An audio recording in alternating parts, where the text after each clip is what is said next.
So good morning, everybody. Good morning, good afternoon, good evening, depending on your time zones.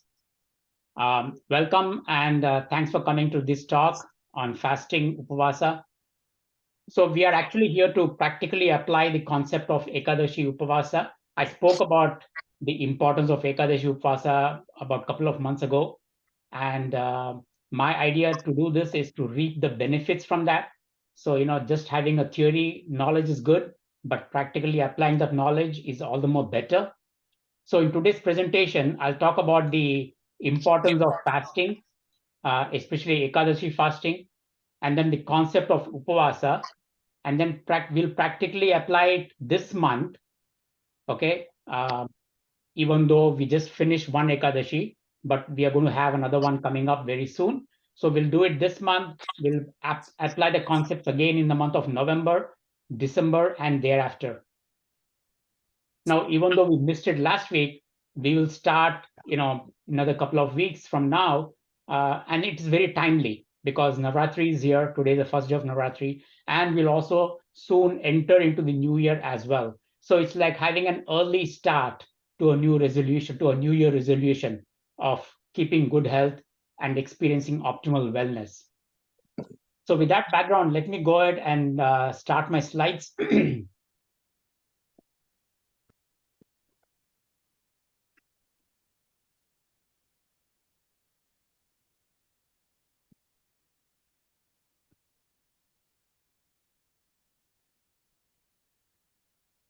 So I hope you can all see my slides.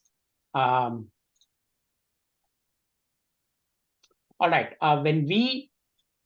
so before I start, let me make it very clear to everyone. This actually is not a religious or some kind of a fad fasting process, all right? This is a fasting paradigm solely for our own good health, for our immunity, and for our wellness. Okay, not just at the physical level, but also at the level of the mind and at the level of emotions. Okay, so this is going to be much more than a religious fast. Now, when we talk about the term Upavasa, all right, some people call it Upavasa, some people call it Upavasa. The minute we talk about this word, we think about it as a restricted fasting. Okay, and that's what we mean in every Indian language. When we talk about the term Upavasa, it means restricted eating. But restricted eating or fasting is just one component of Upavasa. Because if you look at the Vedic scriptures, Upavasa was not limited to just fasting or restricted eating. Upavasa meant certain rules, certain methodologies, certain lifestyles. So if you break the term Upavasa, Upa means nearby, vicinity, proximity, close to.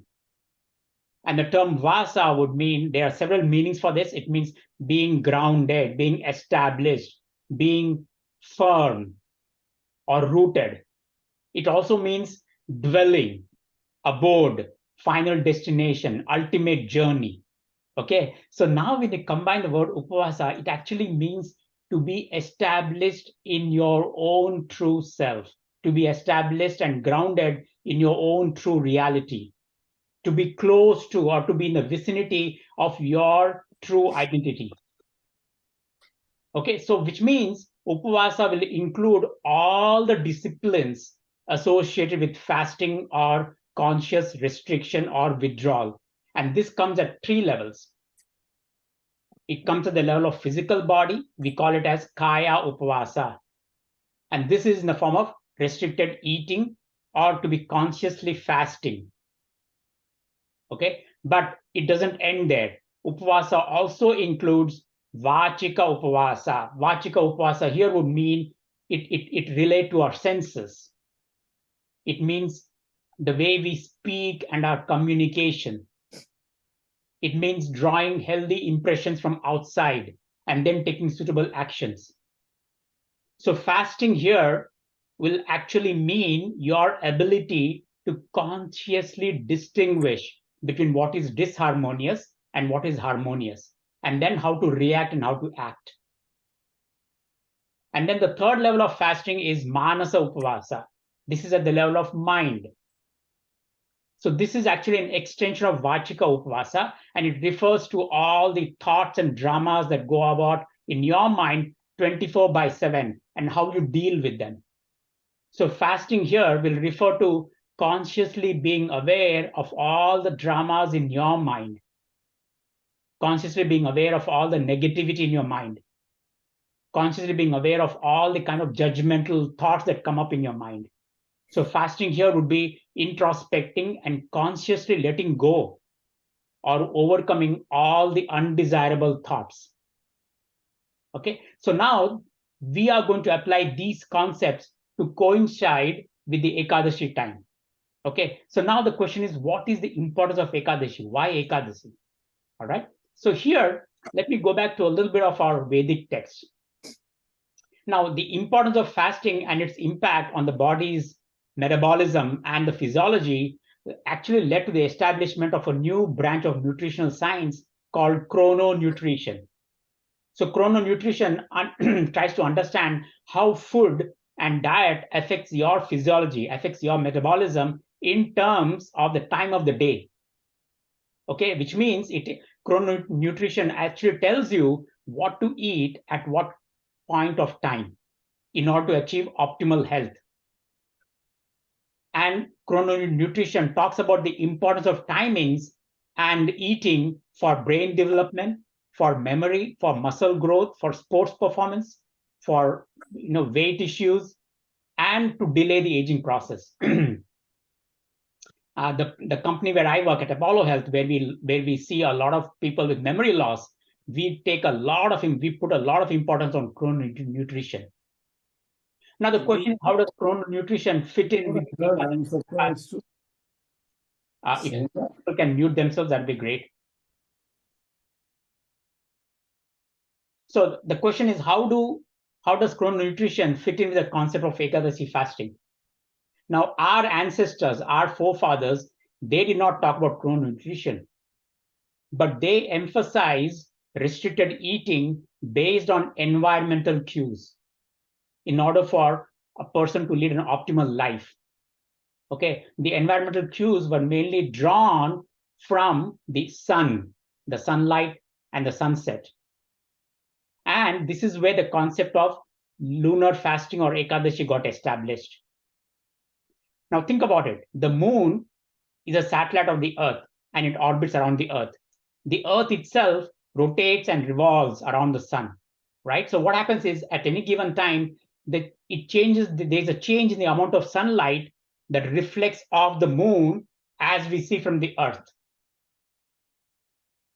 Okay, so what happens is, the moon's disk, it changes from all dark, which we call as Amavasya, to all light, full moon, Purnima. Okay, and in the lunar calendar, this phenomenon happens twice in a month, and we know that as Ekadashi. Okay, the start date.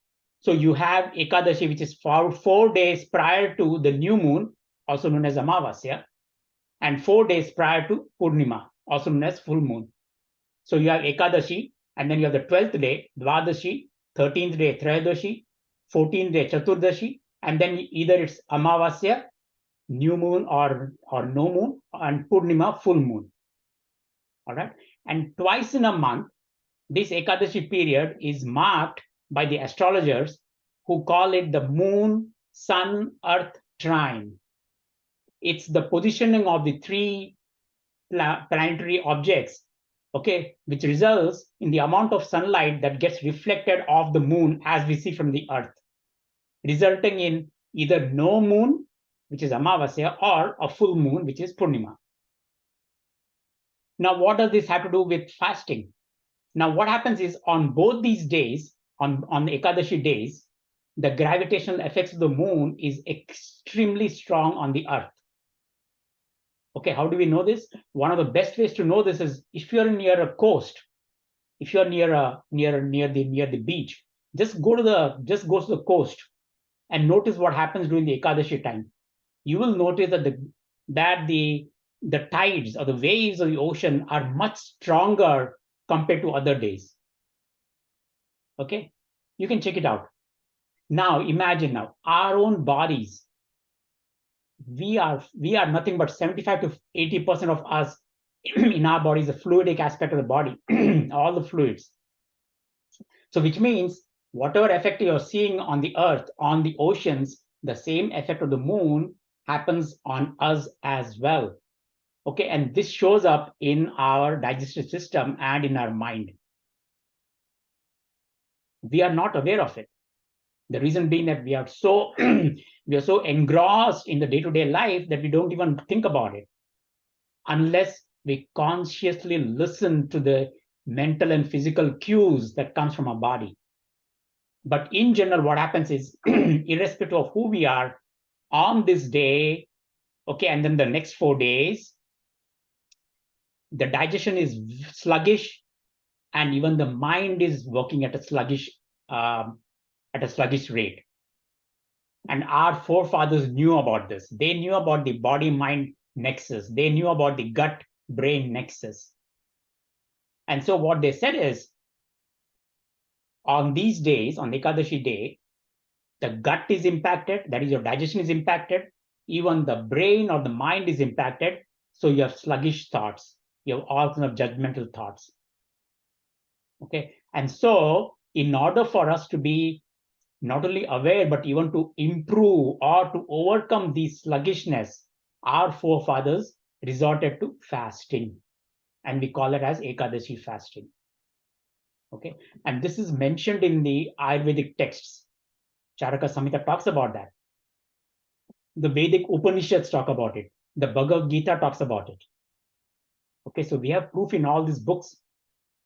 And general recommendation is to have 1 meal a day, or 2 meals a day, or 3 meals a day. Okay, restricted meals. Why? Because fasting on this day helps to maintain a natural flow of all the fluids in the body. It maintains a good digestive system. It also calms the mind. It also helps you to achieve positivity. Okay, so by creating a fasting paradigm on a specific Ekadashi time, our ancestors, our forefathers created a system by which we could go easy on the food intake, and we could go easy on the thoughts that come up in our mind, thereby providing some sort of a rest or a respite to the mind and to the gut. It doesn't stop functioning, but it functions with more efficiency. It takes a rest. So what does this do physiologically? Physiologically, what happens is every 2 weeks, okay, because Ekadashi comes twice in a month. So by the time when it happens, when you fast, either a complete fast on Ekadashi day or you restrict the food intake, okay, physiologically what's happening is it's very similar to all the fasting paradigm that you see out there. Okay, and the benefits are immense.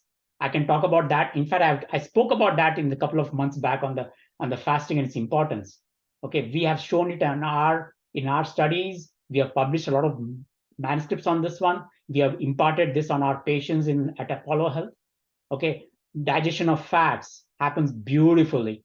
Creation of beneficial fat products. Okay, this is also a time when a lot of the trash that is accumulated in the brain gets removed. We have an efficient recycling system in the body and the brain, and that happens very efficiently when you fast. Okay, now our forefathers didn't just stop at restricted eating. They didn't say just do restricted eating. They combined it. And what did they combine it with? At the level of mind and emotions, they combined it with the concepts of pranayama, breath practice, dhyana and dharana, mindfulness, and mantra japa, meditation. Because what's happening is, as I said, there is sluggish thoughts as well. So by ensuring that you are not only restrictively eating, but you're also doing all these practices at the mind level as well, you are ensuring a complete physical, mental, and emotional immunity or emotional growth. So this Ekadashi fast actually served a very important purpose. It motivated people not only to fast to keep their digestion proper, but it also helped in keeping them cognitively active, so that the physiology the entire physiology, body-mind nexus was in an optimal state. And by giving a place for you to practice mindfulness or mantra japa or breath practices, okay, you are adding on to that physical immunity, you're adding on mental immunity and emotional immunity as well. All right. So there was overall development. And by doing this twice in a month for the next 12 months, okay, you are ensuring that you're always maintaining your health and wellness. Okay. Immunity at all three levels. A very, very powerful thing. Okay. So now with that background, the question is, how do we practically apply this? We'll apply it at all three levels. So at the level of Kaya Upavasa, at the level of physical body, okay, remember the Ekadashi period comes twice in a month. It comes 4 days prior to Amavasya. It just ended actually last week. And then it'll come 4 days prior to Purnima, which is going to happen a week later. Okay, so twice in a month for a 4-day period, even though we didn't start in the first stage of Ekadashi, we'll start now, the one that is about to come up in the month of October towards the end. Okay, we'll follow this restrictive fasting period at all three levels. Okay, at the physical body, we will do a restrictive fasting. Okay, so how do we do this? I'm giving you 3 options. The first option, now each person is on their own. Okay, you don't compare with another person. What works for one will not work for everybody. Okay, so, and some of you have already practiced this, some of you already know what works for you. So based on that, I'm giving you multiple options. Okay, you work on that option that is good for you, that is suitable for you. Okay, you don't want to end up having any health issues, because this is not about creating any health issue. We are trying to, in fact, uplift our lives. All right, so I'm giving you 3 options of restrictive eating. The first option is restriction to just 1 meal a day. Okay, and my suggestion would be to have the meal around noon time. Why is that? Because we know from our Vedic text as well as from modern chrononutrition that when the sun is at its peak, the digestion is maximum. That's when the stomach sends signals to the brain saying that I feel hungry. And that's when the brain then cues the stomach to start releasing the digestive enzymes, both in the mouth as well as in the stomach and intestine. Okay, so that's the time when you are supposed to have your meal. So my suggestion is, if you're going to do a 1 meal a day, please try to have your big meal around that time. Okay, now see, if you're going to have only 1 meal, okay, my suggestion is you can, if you wish to, have some kind of a beverage in the morning or in the evening. Okay, but please avoid eating or drinking very late in the night. Okay, so my suggestion is, once you finish if you're going to have a 1 meal option, then just eat 1 meal midday, okay, and then try to fast the entire the other parts of the day. Don't try to eat anything else. Okay, now the second is the second option is where you're going to have only 2 meals a day. My suggestion would be, have your first meal to coincide with the sun at its peak, somewhere between 11:30 and 1:30 p.m. Okay, and then try to have your second meal between 6 p.m. and 7 p.m. If you're going to have 2 meals, please avoid snacking or nibbling. Okay, now remember, if you're going to have 2 meals and if you're going to keep these timings that I mentioned here in this cartoon, you are giving an average of 6 hours of gap between the 2 meals. And not only that, if you follow the schedule, then you're giving yourself a 16 hours overnight fast. And my friends, if you're doing this, this is the best paradigm. It has worked for us, our participants, people with memory loss. They do very well with this 12 to 16 hours of overnight fast. It's really a very powerful way of creating a beautiful system by which the brain works efficiently. You don't need to do any other kinds of fasting if you do this. Forget about all the juices and the fat and the fasting paradigm that people in the Bay Area maintain. Okay, you don't have to worry about all those. Maintain this. If you can do this, this is really nice. Now, a 12 to 16-hour fast will create a condition, what we call as ketosis. I don't want to go into a lot of details, mechanistic details, because I've already spoken about this. But this ketosis time, okay, it creates a condition called ketosis, which is very helpful for the liver, the stomach, and the brain as well. Okay, so you can either have one meal or you can have two meals. Okay, now for those of us who are not interested in one or two meals, you can try to have 3 meals a day. Okay, now when I mean a meal, please don't think about a buffet lunch or a buffet dinner. When I talk about a meal, imagine any eating event is a meal. Okay, so it could be, so try to keep it light because you're fasting. Okay, so try not to go on those days, on Ekadashi days, to the restaurant and eat a buffet lunch, because you're defeating the purpose. Okay, so 3 meals would be, again, in the third option where you're going to have 3 meals, I'm giving you two options. The first option is you have a breakfast around 8 or 8:30 in the morning, and then you have a midday meal at 12 or 12:30, and then you have a supper at 7 p.m. Okay, and notice what's happening in these cases. We are giving a 3-hour gap between two eating events. And my friends, whatever paradigm you observe, make sure that between two eating events, there's at least a 3-hour gap, because that's the time of gap. That's the amount of time that requires for the entire food that you've eaten to enter the lower intestine. Okay, if you constantly snack or constantly nibble, what happens is each time you take something into your mouth, you are going to have insulin spikes. The more insulin spikes, what happens is over time, or over as you keep aging, what happens is too many frequent insulin spikes can create what we call insulin resistance. Okay, you don't want to have too many insulin spikes. And the way you can avoid that is to make sure that you are leaving a 3 to 4 hour gap between two eating events. The second eating event is where you forget about breakfast, have a mid-morning meal around 10 a.m. In fact, just so that you know, I'm walking the talk, by the way. Just before coming for this talk, Padma and I, we actually finished our lunch. You call it lunch or breakfast or whatever it is. We finished our morning lunch. So mid-morning meal is at 10 a.m. And if you feel like snacking around 2 or 3, you can snack. You're giving the 3-hour gap window there. And then you have your supper by 7. Even if it's a third option, please, no snacking or nibbling. Both these options, whether you have a breakfast, lunch, and supper, or you have a mid-morning meal, snack, and a supper, you are ensuring a minimum 3-hour gap between these eating events. Okay, and notice another thing that we are doing here. You are finishing your meal, the last meal, by 6:30 or 7 p.m., which means by the time you go to bed, you're giving a 3-hour window, and that, my friends, is extremely important. You have to give a 3-hour window between your dinner time and sleep time. And I'm giving a talk this Wednesday on sleep, and I'll tell you about what exactly happens when you give the 3-hour gap. There's a lot of physiological events that support a good quality and good quantity sleep when you give a 3-hour window between your last meal and the sleep time. Okay, which means no more eating after dinner.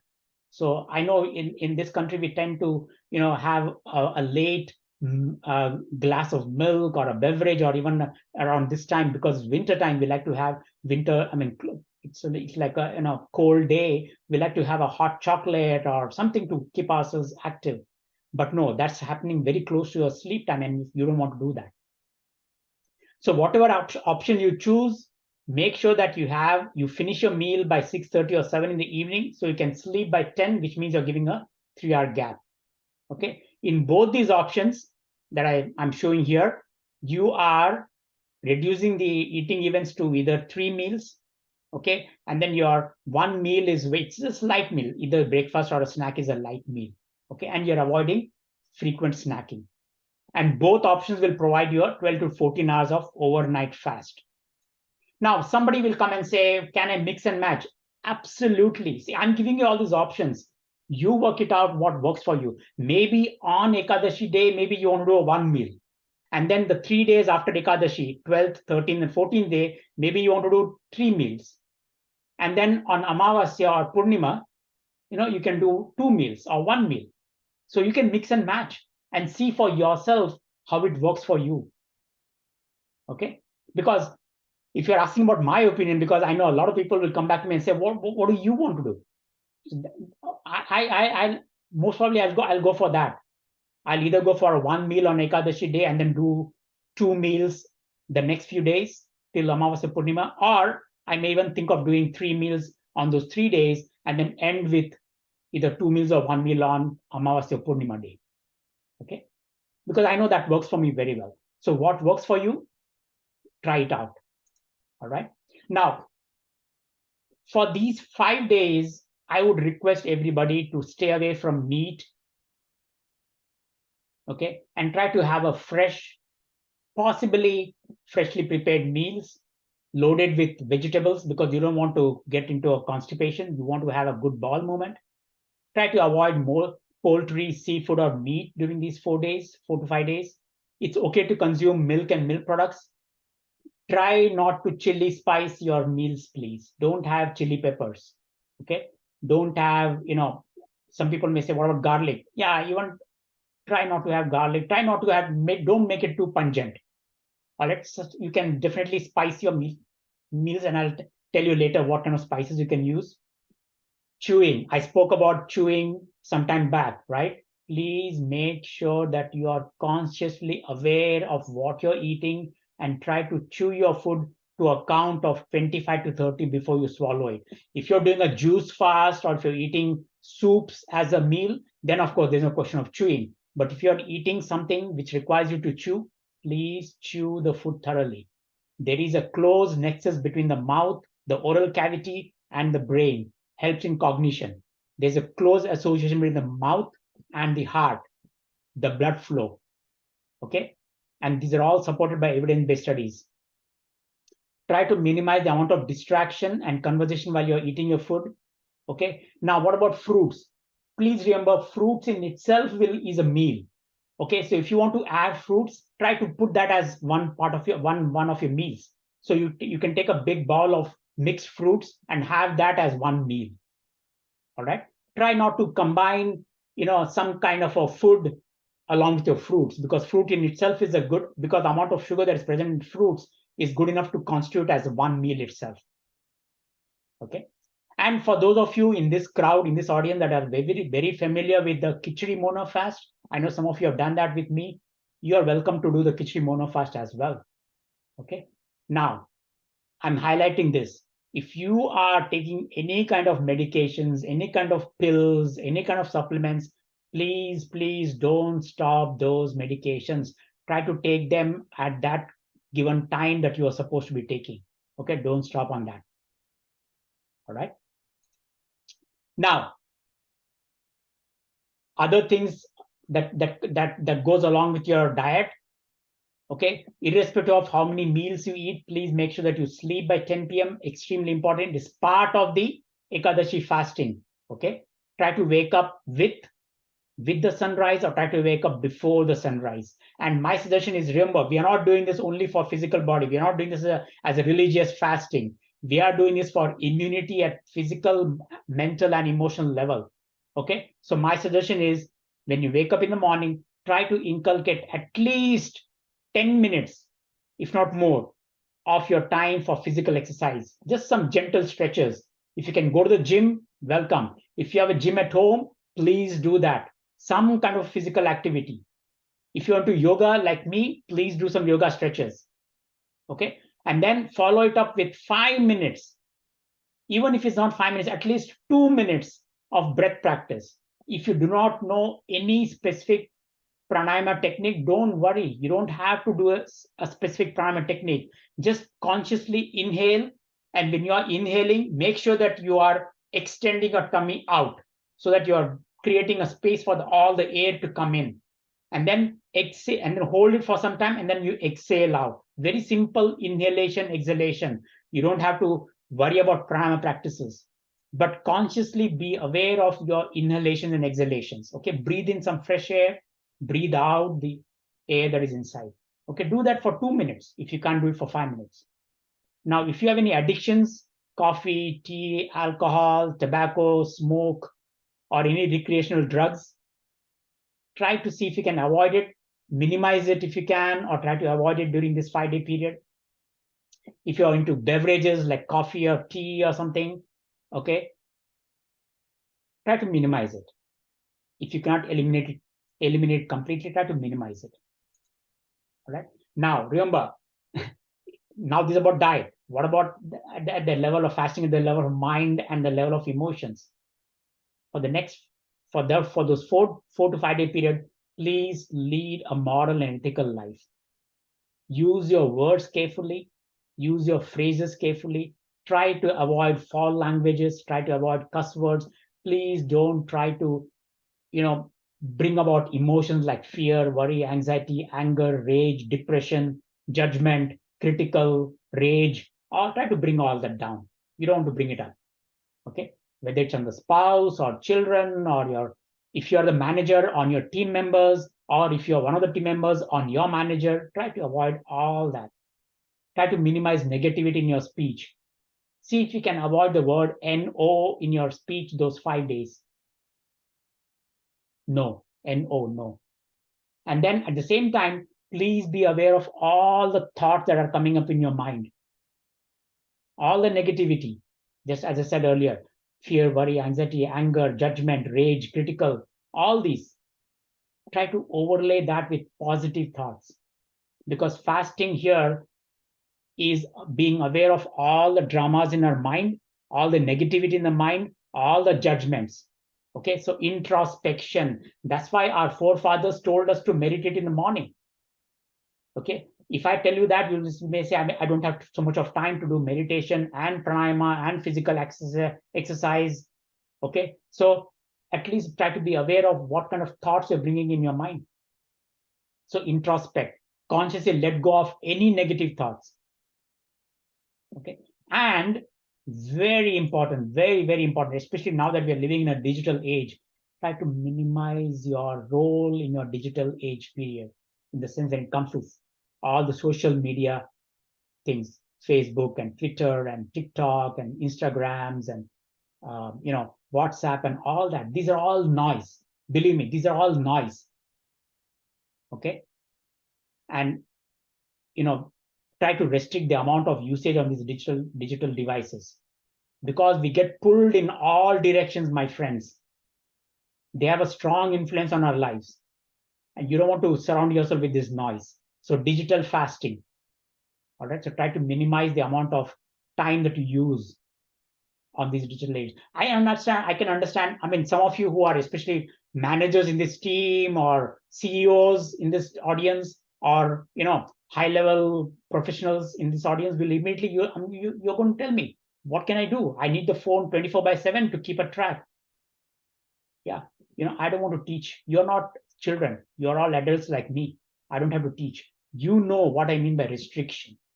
Okay, you know when you can switch off the phone completely, or when you can put it in a silent mode, or that when I'm telling about digital social media, you don't have to work diligently on all those things. You can try to minimize the usage. Try to keep your mind calm. And then finally, if you can, try to engage, at least if not all the 4 5 days, at least one day, try to engage in some selfless activity, seva, karma yoga. Bhagavan talks about that in Bhagavad Gita. In the Upanishads, they all talk about seva or selfless service. It's a beautiful practice. It's nothing but fasting. It is a UpaVaasa. Selfless service is one of the greatest UpaVaasas at the level of mind. Okay, it allows you to calm your mind. It allows you to cultivate positivity in the mind. Okay, so now practically, I'm sure somebody will ask, what do I eat? I'm confused now. What do I eat? Okay, so remember, if you're eating if you're eating fruits, if you want to use fruits as a meal, mixed fruits is one meal. You can mix match any fruits that you want. That itself is a meal.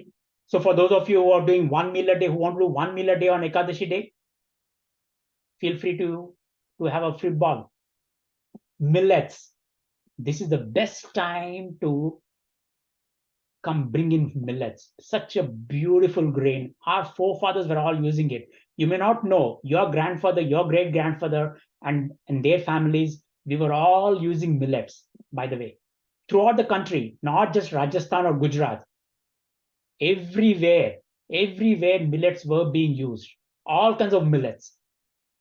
Okay, so this is the best time to bring in your millets. Rajagira. Gujaratis in this audience will know. Non-Gujaratis, it's called amaranth. Extremely good. Quinoa, extremely good. Okay, you can either make a khichdi, you can make a upma, you can make roti, you can make dosa, you can make idli, whatever, in any form, any shape, any size, any color, whatever. Try to bring in these foods. Okay, I know Maharashtrians like to eat sabudana sago. Please feel free to eat that as one of the meals. Okay, for those of you who are interested in soups, please, you're welcome to use soup as a meal. Okay, one bowl of soup is good enough. Make sure that you have lots of veggies in your soup.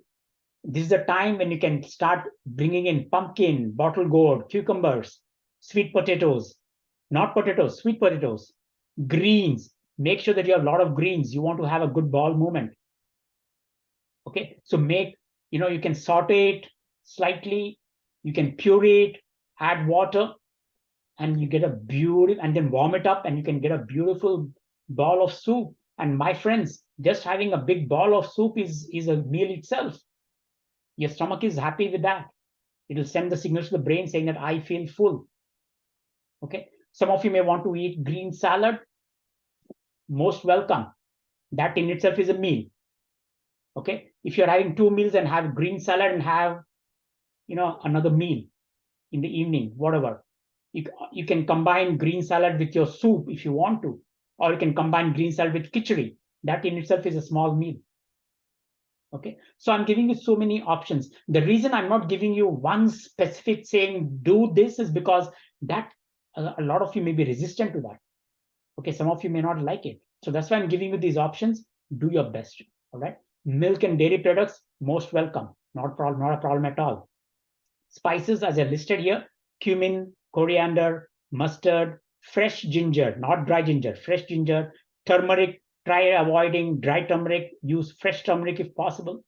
Black pepper, ajwain. Why ajwain? Because whenever you restrict your food intake, because we're not used to it, because we are used to eating huge number of meals at odd times, okay, our digestion is all over the place. Ajwain will make sure that your digestion comes back to normalcy when you're doing these fasting paradigms. All right. So the key takeaways now, and I'll take a Q&As after this. Upavasa, meaning establishing yourself to knowing your true nature, to be grounded in your own true reality, to be close to your identity. Okay, and Upavasa will include disciplines associated at all 3 levels of individuality. So you're fasting at all 3 levels. And this fasting period comes about twice in a month during the Ekadashi time. Okay, so Ekadashi followed by 3 days, 12th, 13th, 14th, Dwadasi, Trayodasi, Chaturdashi, followed by either the full moon, Purnima, which is going to come now, or no moon or dark moon, Amavasya. Okay, this is nothing but the effects of the moon, the gravitational effects of the moon on the earth, which shows up not only on the earth's elements, it will also show up on our own body. Okay, so that's the reason why we resort to Ekadasi fasting. So this helps to maintain a natural flow of fluids in our body. It tries to promote a good health and a calm mind. It will help us to distinguish between what is harmonious and what is not harmonious. And it will help us to overcome or let go of any undesirable thoughts, actions, or dramas. All right. And this can be achieved by either 1 meal a day or 2 meals or 3 meals, or you can mix and match. Try to avoid any kind of snacking or nibbling, and minimize any kind of addictions that you have. Addictions could be at the level of body and mind. Okay. Maintain a 3-hour gap between 2 eating events. Okay. So which means now that you have some kind of a idea about where I'm going with all this, we'll be ready to follow this period, this fasting period, starting October 24th. October 24th is Ekadashi. Okay, and then 25th, 26th, 27th is the second, third, and fourth day, second, third, and fourth day. And then Sunday, October 28th, is going to be the full moon, Purnima. So you're giving yourself a 5-day fasting period. Okay, we will do this. Okay, don't worry about who is doing how and all that. Do the way you want to do it. follow what I've told you, either 1 meal or 2 meal or 3 meal. And by the way, I'm not just going to leave you at this stage. Okay. This is going to be there's going to be some kind of feedback mechanism here. 2 weeks after we finish this October month of Ekadashi, okay, and before the onset of November Ekadashi, because remember, November, we're going to be doing 2 Ekadashis. Okay. So before we start the first Ekadashi fasting in November, we will have another meeting. And then I'll want your feedback. I want to know how you all did. Because what happens is, based on your feedback, we can tweak it a little bit. I can add some more things, or I can delete some more things. Okay. So I'll need and then you can tell me about how you felt, the way what kind of a physiological cues did your body send you out? Were you aware of it? Or what kind of cues did your mind send you? And were you aware of it? And then what did you do to follow those cues? I would be interested to know all that, because based on your feedback, I can also tweak my physiology as well. Okay. And then try to encourage positive thoughts, be very calm, and try to minimize any mental addictions that you have. All right. So with this, let me stop the share and I will take your questions.